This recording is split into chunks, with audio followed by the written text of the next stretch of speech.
جو میری ایجوکیشن ہے یا جو میں نے جہاں سرو کیا ہے وہ پاکستان کے 3 پروونسز میں کیا ہے. بلوچستان سے میری جرنی ایجوکیشن کی سٹارٹ ہوئی اور پھر پنجاب میں، پنجاب کے بے شمار علاقوں میں، میاں والی کندیاں، فیصل آباد، سرگودا، بھکر، گوجرانوالا، بے شمار سٹیز میں ہم رہے اور اس دوران ایجوکیشن کا سفر جاری رہا. جو ہمارے گھر کا انوائرمنٹ، ہم 6 بہنیں ہیں ماشاء اللہ، پر ہمارا انوائرمنٹ تھا کہ ہم نے کسی نہ کسی پرسنالٹی کو اپنا رول ماڈل بنایا ہوا تھا اور میرا رول ماڈل تھا میڈم کی میری کیوری، اور میں چاہتی تھی میں سائنٹسٹ ان کی طرح بنوں. اور پیشن، ڈیڈیکیشن، فوکسڈ لرننگ میرا آبجیکٹو رہا ہمیشہ. اور پھر اسی دوران جب میں سرو کرنے کے لیے آئی تو میں نے بے شمار یونیورسٹیز میں کام کیا، بہت ساری یونیورسٹیز کے ساتھ کولیبوریشن میں کام کیا. جن یونیورسٹیز میں میں نے GCU لاہور میں کام کیا، کامسیٹس میں، UK کی یونیورسٹیز میں میں نے سرو کیا، چائنا میں میں رہی. اور پھر اس کے بعد جب میں نے کامسیٹس میں آئی تو مجھے پتہ چلا کہ کامسیٹس کا environment, working environment is just like a heaven, جس میں آپ اپنے آپ کو گروم کر سکتے ہیں. تو ہم نے بے شمار پروجیکٹس لکھے ہماری ٹیم نے، اور پھر ہم نے سویڈن، چائنا، UK، USA کے ساتھ پروجیکٹس کیے. اور یہ جو پروجیکٹس ہیں ہمارے، یہ اپلائیڈ نیچر کے پروجیکٹس ہیں جس میں ہم نے جو لیب ریسرچ کو ٹرانسفارم کر دیا انڈسٹریل پلانٹس میں. اور ہم نے 3 پلانٹس لگائے، اور اس وقت جو ایک پلانٹ ہے وہ ہے واٹر انالیسس کٹ ہے جو کہ پیتھوجنس کی انالیسس کرتی ہے، جو کہ اس وقت کمرشلائز ہو چکی ہے. پھر ہم نے ایک پلانٹ ڈیزائن کیا جس میں فیلڈ ہسک کو سن گیسز میں کنورٹ کرتا ہے، سن گیس جو کہ انرجی پروڈیوس کرے اور جس سے اسموک کو کم کرنے میں مدد مل سکتی ہے اگر اس کو ہم ملٹیپلائی کریں اس کے ماڈل کو. اس کے علاوہ ہم نے فارمرز کے لیے فلٹریشن پلانٹ ڈیزائن کیے کہ وہ فارمرز جو ایکسیسو پیسٹیسائڈز یوز کرتے ہیں اپنی فارم میں، وہ صرف پیسٹ کو ہارم نہیں پہنچاتی، وہ ارد گرد کے انہیبیٹنٹس انکلوڈنگ فارمر سب سے زیادہ افیکٹ ہوتا ہے اور اس کا نروس سسٹم ڈیمیج ہوتا ہے انفیکٹ. تو ہم نے کس طرح، یہ ایک میسج بھی ہے کہ کس طرح ہم نے آرگینک فارمنگ کو پروموٹ کرنا ہے، کیونکہ chemicals are not a solution nowadays. تو اس کے بعد جب میں کامسیٹس میں تھی تو مجھے موقع ملا کہ میں نے بے شمار ڈپارٹمنٹس کو ہیڈ کیا، فارمیسی، کیمسٹری، لائبریری اور ایک QEC، ہاسٹلز، اور پھر الٹیمیٹلی مجھے وائس چانسلر بننے کا موقع ملا. اور اس میں ایک بڑی یونیورسٹی مجھے جب دی گئی تو اس کی جو گورننس ہے اور مینجمنٹ ہے وہ مینول نہیں کی جا سکتی تھی. اس کے لیے میں نے سافٹ ویئر یوز کیے جس میں ہر ڈپارٹمنٹ کو اس کے کام جب وہ اسائن ہوتے تھے تو یا وہ لے کے آتے تھے پروجیکٹس تو ان کی ڈیو ڈیٹس، ان کی سبمیشنز، ان کی ایویلیویشن، وہ سب ٹیم ہماری کرتی تھی. اور وہ ایک ایسی یونیورسٹی تھی جو کہ 80 ایئرز اولڈ کالج ٹرانسفارم ہوا، پر وہ کالج کا انوائرمنٹ وہاں پہ تھا. تو ہم نے اس طرح کی اسٹریٹجیز کی کہ وہ ایک کالج جب یونیورسٹی میں بنا، ابھی ارلی سٹیجز میں ہی تھا، تو وہ پاکستان کی جو رینکنگ ہے اس میں ایک پرومیننٹ پوزیشن اس نے اچیو کی. اور یہ ویمن یونیورسٹیز میں QS رینکنگ میں 2023 میں پہلے نمبر پہ آئی.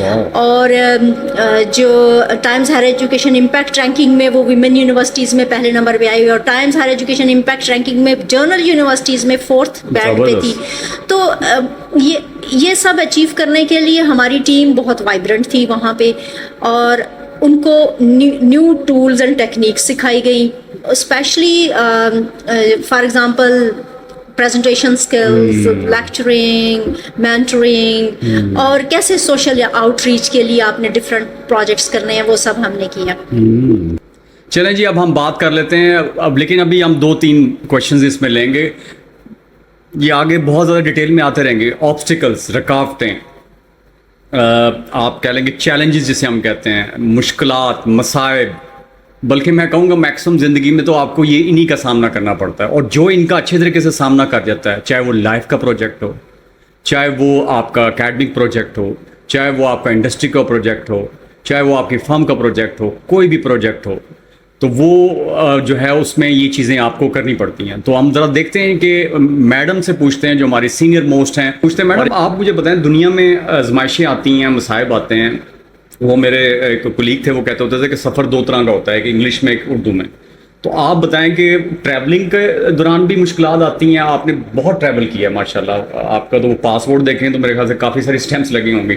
تو آپ بتائیں, اور دوسرا سفر بھی کیا ہوگا, تو ہمیں کچھ بتائیں پروجیکٹس کے حوالے سے بتا دیں, یا کبھی کوئی لوگوں کو ڈیل کرتے ہوئے, کوئی منصوبہ بندی کرتے ہوئے کیا مشکلات, کوئی ایک دو ہمیں بتائیں ہمارے اسٹوڈنٹس کے لیے. دیکھیں, جو ایک ویمن پروفیشنل ہوتی ہیں ان کو, بلکہ سب کو, لائف اور ہوم بیلنس کرنا بڑا امپورٹنٹ ہے. اور یہ میرے لیے چیلنج بھی تھا, کیونکہ آپ نے اپنی بچوں کو بھی, اپنی فیملی کو بھی دیکھنا ہے, اور آپ نے ایکسل بھی کرنا ہے. تو اس کے لیے ایک میں اگزامپل دیتی ہوں کہ مجھے پی ایچ ڈی کے لیے جانا پڑا چائنا میں, اور میری فیملی پاکستان میں ہی رہی. تو اٹ واز سو ڈیفیکلٹ کہ بچے سوئے ہوئے تھے اور ان کو ویسے ہی چھوڑ کے جانا, ایک ماں کے لیے چھوٹے بچے. It was a difficult task which I decided to go for P H D.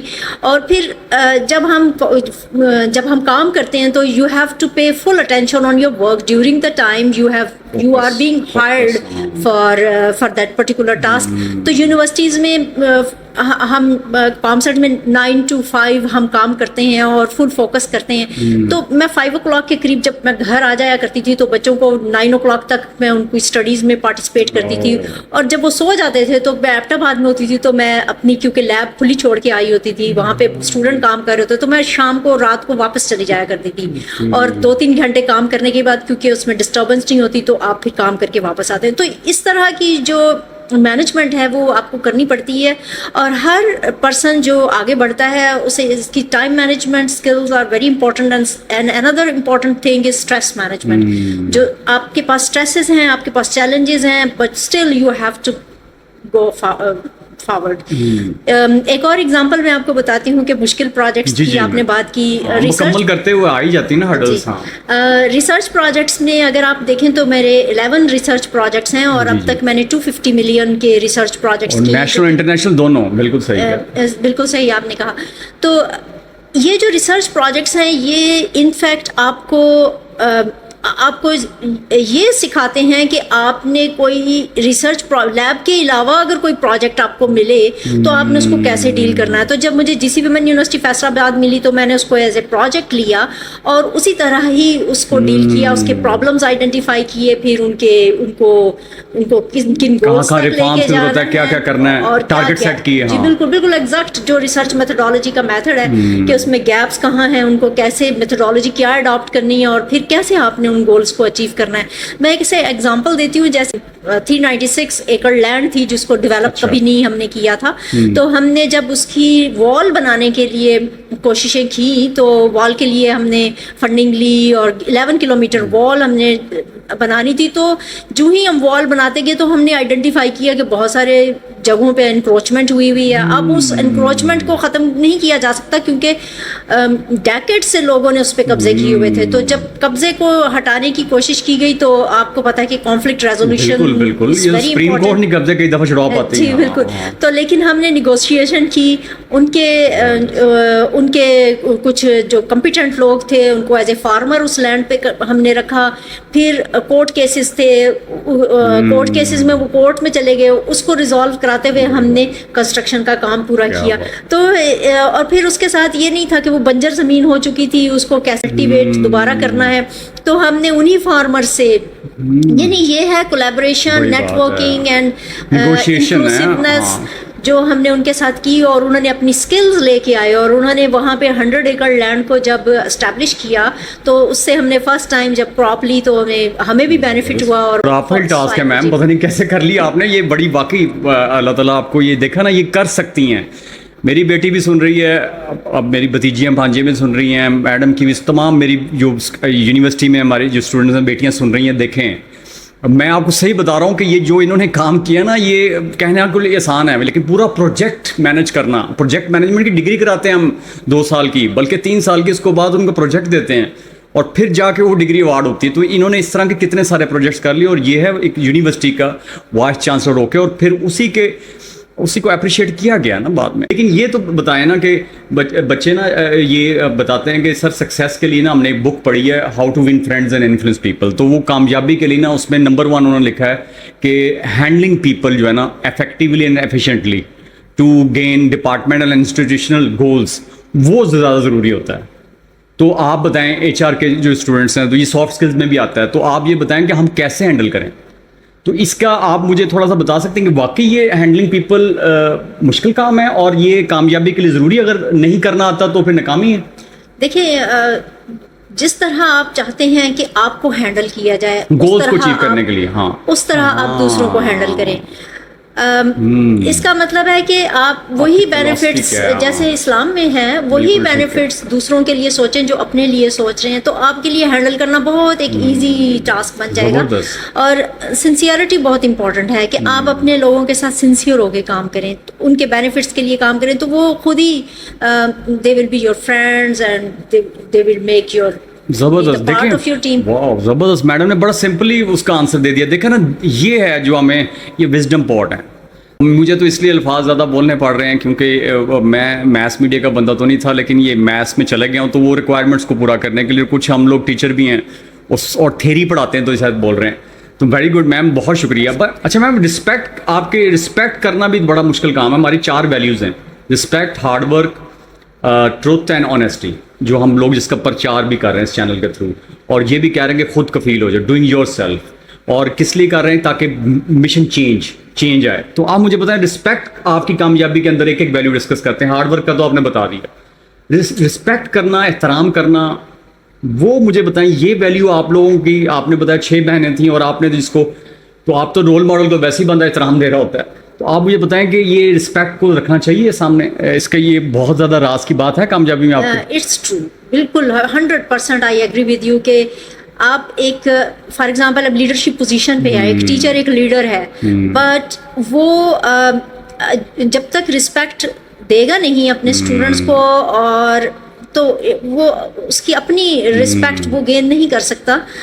اور جب آپ نے ایک ٹیم میں کام کرنا ہے, آپ کے ساتھ سپوز 500 لوگ ہیں, تو وہ اس وقت آپ کے ساتھ کام کریں گے جب انہیں پتہ ہوگا کہ وہ ان کے کام کو ایکنالج کیا جائے گا, رسپیکٹ دی جائے گی, ویلیو دی جائے گی, تو تب وہ خود سے کام کریں گے, آپ کو کہنے کی ضرورت نہیں پڑے گی. اور اس کے لیے ایک اور بھی امپورٹنٹ چیز ہے کہ وہ جو کام آپ ان سے کرانا چاہتے ہیں خود بھی ان کے ساتھ مل کے کام کریں, شروع میں مل کے کام کریں, تاکہ ان کو اس کی انٹیگریٹی کا اندازہ ہو. ایک چیز میں ایڈ کرنا چاہتی ہوں, جیسے ہم ایک کریکولر ڈیزائن کر رہے تھے ایک یونیورسٹی میں, تو آپ جو اس کے لیے آپ کو خود سے, میں نے بھی ایک کریکولا کا پارٹ اٹھا لیا, ایک سبجیکٹ میں نے لے لیا, باقی اب میرے جو سبارڈینیٹ کولیگس تھے ان کو بھی ایک پارٹ دیا, اور ہم سب مل کے کرنے لگ گئے. جب ہم اس طرح انکلوسیونیس دکھائی اور کہا کہ ہر کوئی کر رہا ہے, تو وہ کام بہت کم ٹائم میں ہم نے اکمپلش کیا. تو اٹس ویری امپورٹنٹ کہ آپ صرف انسٹرکشنز نہ دیں, آپ انوالو بھی ہوں. میں یہ بتائیں کہ آپ نے کوئی ایسا, آپ کی فیلنگس کے متعلق بتائیں, آپ کا کئی دفعہ ایک ایسا ایٹیٹیوڈ رہا, کوئی آپ کا نظریہ ایسا رہا, کوئی آپ کی عادت ایسی رہی اور جس سے آپ نے جان چھڑوائی ہو, کوئی ایسا بلیف ہے, انسان بلیف سسٹم بھی چینج ہوتا رہتا ہے نا, کوئی آپ بتائیں گے کیونکہ عادت, کوئی آپ کی کوئی فلاسفی, کوئی نظریہ, آئیڈیالوجی وہ چینج ہوئی ہو؟ جی, ان فیکٹ جیسے میں نے ابھی آپ کو بتایا کہ I was focusing that I would be a scientist, and it would be maybe it's very prominent scientist, but in order to achieve this میں اپنی لیب, اپنے اسٹوڈنٹ, اپنی ریسرچ, اپنے ایکڈیمک انوائرمنٹ میں اتنی گم تھی کہ میں نے زیادہ نیٹ ورکنگ کی کوشش نہیں کی, سوائے اس کے کہ جس میں ہمارے پروجیکٹس ملے اور ہم نے اس میں نیٹ ورکنگ کی نیشنلی اینڈ انٹرنیشنلی, یا کانفرنسز وغیرہ میں چلے گئے. لیکن جو ان فیکٹ جو ڈفرینٹ انسٹیٹیوٹس تھے, ڈفرینٹ ڈپارٹمنٹس تھے, ان کے ساتھ نیٹ ورکنگ کا فقدان تھا, جس کو میں نے بڑی مشکل سے کنٹرول کیا. کہ دونوں چیزیں امپورٹنٹ ہیں, آپ کو اپنے ایکڈیمک میں بھی اچیومنٹس لے کے آنی ہے, اور اس کے ساتھ ساتھ سوشل ریلیشن شپس کو بھی امپروو کرنا ہے. تو سوشل ریلیشن شپس کو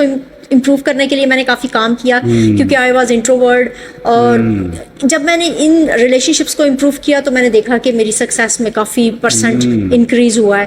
ایک اور چیز بڑی امپورٹنٹ ہے کہ جب ایک اکیڈمیشین ہے, کوئی ریسرچر ہے یا ڈاکٹر اسپیشلی میں نے دیکھے ہیں, وہ اپنی خود کی ہیلتھ پہ فوکس نہیں کرتے, وہ اپنے پروفیشن میں ایکسٹرا آرڈینری پروفیشنل ہوتے ہیں, ڈاکٹر ہوتے ہیں, لائرز ہوتے ہیں, سنگرز ہوتے ہیں. تو میرا بھی یہی حال تھا کہ میں اپنی پروفیشن میں گم تھی اور میں نے ہیلتھ پہ فوکس نہیں کیا. لیکن جب میں نے دیکھا کہ ایک ٹائم آیا جس میں میری ہیلتھ ہنڈر کرنے لگ گئی ہے میرے پروفیشن کو, تو تب میں نے اس پہ بریک لگائی اور پہلے yoga, running, jogging, swimming, cycling, اس پہ بھی فوکس کیا, اور اس سے میں نے دیکھا کہ میری پرفارمنس کافی امپروو ہوئی. تو یہ ہاں جی, تو یہ عادت جو ہے نا کہ اپنے آپ کو کسی ایک اسپیسیفک ٹاسک میں انٹیگل کر لینا اور باقیوں کو چھوڑ دینا, یہ کافی خطرناک ہے. ایک بیلنسڈ لائف اور بیلنس پرسنالٹی کے لیے ضروری ہے کہ آپ کو بے شمار قسم کی ایکٹیویٹیز کو ڈیلی لائف کا پارٹ بنا دیں. زبردست. اور ویسے بھی کہا جاتا ہے کہ وہ ہینڈلنگ پیپل تو ایج والا ہم نے بتا دیا, لیکن ہیلتھ سب سے اوپر ہے. Health is wealth. اس کے بعد لوگوں کو ہینڈل کریں گے نا اگر آپ کے پاس ہیلتھ بھی ہوگی. بہت شکریہ میڈم, آپ نے یہ ہمیں بتایا. اس کا مطلب ہے, لیکن میڈم آپ کو ایفرٹ تو بڑی کرنی پڑی ہوگی. اور دوسرا یہ بتائیں کہ واقعی نیٹ ورکنگ, یہ جو بیٹیاں آپ کو دیکھ رہی ہیں خاص طور پہ, جو ہماری کہتے ہیں پاپولیشن کا 52% ہے, ان بچیوں کو بھی میں نے دیکھا, ان میں سے بھی کئی, ایون ہمارے پاس کئی گریجویشن میں نا بچیاں پڑھ رہی ہیں, HR پڑھ رہی ہیں, لیکن ان کو جب پریزنٹیشن کے لیے بلاتے ہیں تو وہ شائنس فیل کرتی ہیں, اپنے آپ میں رہتی ہیں, وہ بول نہیں پا رہی. تو ان کو کیا میسج دیں گی کہ زیادہ دیر نہ ہو جائے؟ جی بالکل, یہ بہت امپورٹنٹ ہے. دیکھیں جب ہم ایک پروجیکٹ کرتے ہیں, پروجیکٹ میں نیٹ ورکنگ ہی ہوتی ہے, اور آپ کو ایک پروجیکٹ کرنے کے دوران ایک گروپ پروجیکٹ, اسٹوڈنٹ خاص طور پہ ان کے لیے ہے کہ جب وہ گروپ پروجیکٹ کرتے ہیں تو ان کو ڈفرینٹ قسم کی ہیبٹس کے ساتھیوں کے ساتھ ڈیل کرنا پڑتا ہے, اور پھر بھی انہوں نے ایکسیلنٹ پریزنٹیشن دینی ہے, ایکسیلنٹ پروجیکٹ پریزنٹ کرنا ہے. تو وہ جو ڈیلنگ ہے, ہیومن ریسورس مینجمنٹ ان کو کرنی آتی ہے, ان کو ڈیفیکلٹیز کو, ڈفرینٹ مزاج ہوتے ہیں لوگوں کے, تو وہ بڑا امپورٹنٹ ہے کہ وہ سولو کام کی بجائے سولو بھی کریں, لیکن پریفر کریں کہ وہ ٹیم میں کام کریں. کیونکہ میرے پاس, آپ کے پاس بھی آتے ہوں گے, میرے ساتھ ہوا ہے ہاں, کئی دفعہ ایک بچی آ جاتی تھی, سر میں اکیلی کروں گی. میں نے کہا کہ ابھی تو میں نے کہا بیٹا آپ کو سکھانے کے لیے تو یہ ہوتا ہے, امپورٹنٹ ہے. آپ دیکھیں نا, وہ آپ کی جو 21st سینچریز کی 4 اسکل ہیں اس میں سب سے پہلے کولیبریشن ہے. تو وہ آپ 21st سینچری میں تو نہیں چلے گا. وہی پرانے ہم لوگ تھے, ہم لوگ وہ بک وارم تھے, ہم لوگ اسکرین لے کے اپنے پڑھتے رہے, گھر میں باندھا ہوا ہے, صبح سے شام, مغرب سے پہلے آ گئے, وہ چل گیا, وہ 20th سینچری تھی. اب تو وہ بہت ضروری ہے ٹیم ورک. تو یہ بیٹیوں کو میں میسج دینا چاہ رہا ہوں, خاص طور پہ جو یہ تو بلیسڈ ہیں جو کانسرٹس میں پہنچ گئی ہیں یا بڑی یونیورسٹیوں میں آ گئی ہیں, اور یہاں پر آ کے بھی آپ وہ شائنس فیل کریں گی اور اپنی پبلک اسپیکنگ اسکلز نہیں بڑھائیں گی, اپنی پریزنٹیشن اسکلز نہیں بڑھائیں گی, تو آپ جو ہے وہ خسارے کا سودا کریں گی. بہت شکریہ میم.